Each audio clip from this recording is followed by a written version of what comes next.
Hey, welcome back. It is Friday. You know what that means? It is time for Friday Bullpen Sessions. My name is Andy Neary, and this is episode 14. One of my goals each and every week with this content is to share tips, ideas, and strategies to help you get more done in less time doing what you love. But before we dive into this week's episode, I just want to make a really quick announcement. If you're a business leader out there who is struggling with productivity right now, having difficulty balancing home life and work life, leading your team in a two-dimensional world, and know your mindset is not where it should be, I'm excited to announce that I am opening up some new coaching programs. I've got extra slots available for one-on-one coaching. So if you want to work on your mindset so you could up-level your personal and professional results to gain that clarity you need, I've included my calendar in a link in the notes above. Go there, click on it, hit me up, and let's jump on a call. All right, back to this week's episode. So today, I want to talk about a very relevant topic, and that is productivity. I'm having an overwhelming number of conversations right now with clients, with prospects, with friends on this topic. So many people are struggling with productivity right now, especially if you're working from home, right? You're in a new environment. You're playing multiple roles. You're a professional. You're a leader of a team, but you're also a husband and wife. You're a father or a mother.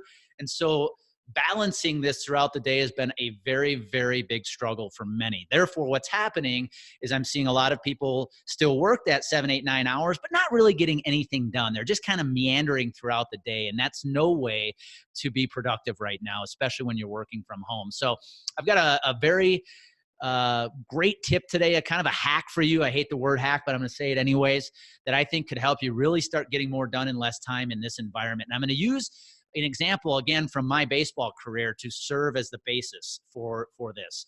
What I'm talking about today is the art of time blocking. So when I was in pro ball, throughout the regular season, what people don't see in minor league baseball is you are literally spending 11, 12 plus hours a day with that sport. Meaning, here's what my typical day looked like living in Helena, Montana, playing for the Helena Brewers. About 8:30 in the morning, we were to report to lift, to exercise at the local gym. So first thing I had to do every day was get up, get my butt ready, and get to the gym for our daily workouts. That lasted about an hour, 8:30 to 9:30 roughly, and then it was time for a break to have breakfast at the clubhouse. So you'd report back to the field, you'd eat breakfast, put the right food in your body so that you can be healthy throughout the rest of the day. And then after breakfast, we actually would go into practice. Yes, even though we played games every day, we also practiced every day. And practice sometimes could be upwards of 2 to 3 hours. And then once practice was over, you'd come back in the clubhouse and you'd have lunch. And then when lunch was over, you'd go back out, and now it was time to take batting practice in preparation for that night's game. And then after batting practice was over, you'd come back in, have a little dinner, and then it was off to the game. And so every day was a repeat of this schedule where you were literally focused on baseball for 11, 12, 13 hours a day. Now, those that couldn't be focused and present during those time blocks struggled.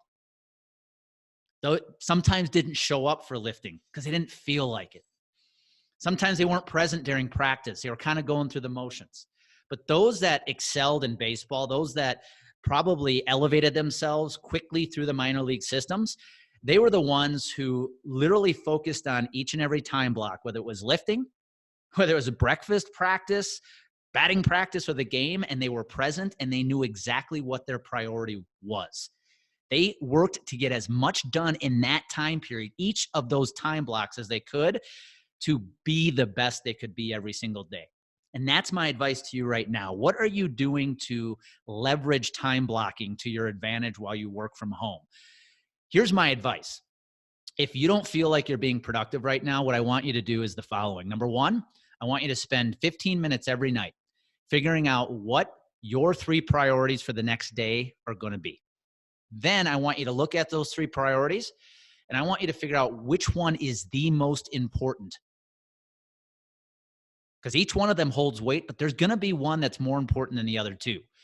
Next, I want you to look at the next day, and I want you to block out 3 90-minute periods of time. So, for example, for you, it might be from 7:30 to 9 in the morning, followed by 10:30 to noon, followed by 1:30 to 3 o'clock.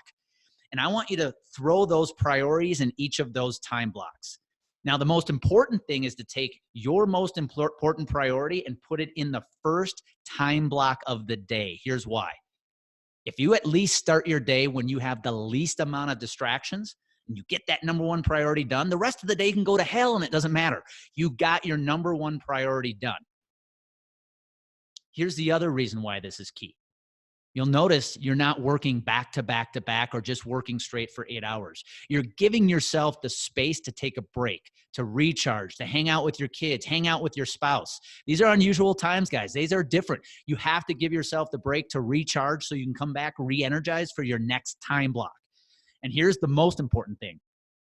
The brain can't work for longer than 90 minutes anyways. It can't focus for more than 90 minutes. So you have to give yourself the space to recharge. And when you do it, I promise you, you will get more done in those 4.5 hours than you probably do right now with 8 hours lacking structure. So use this effective time blocking tool to maximize your days working in a virtual world. Because you know what?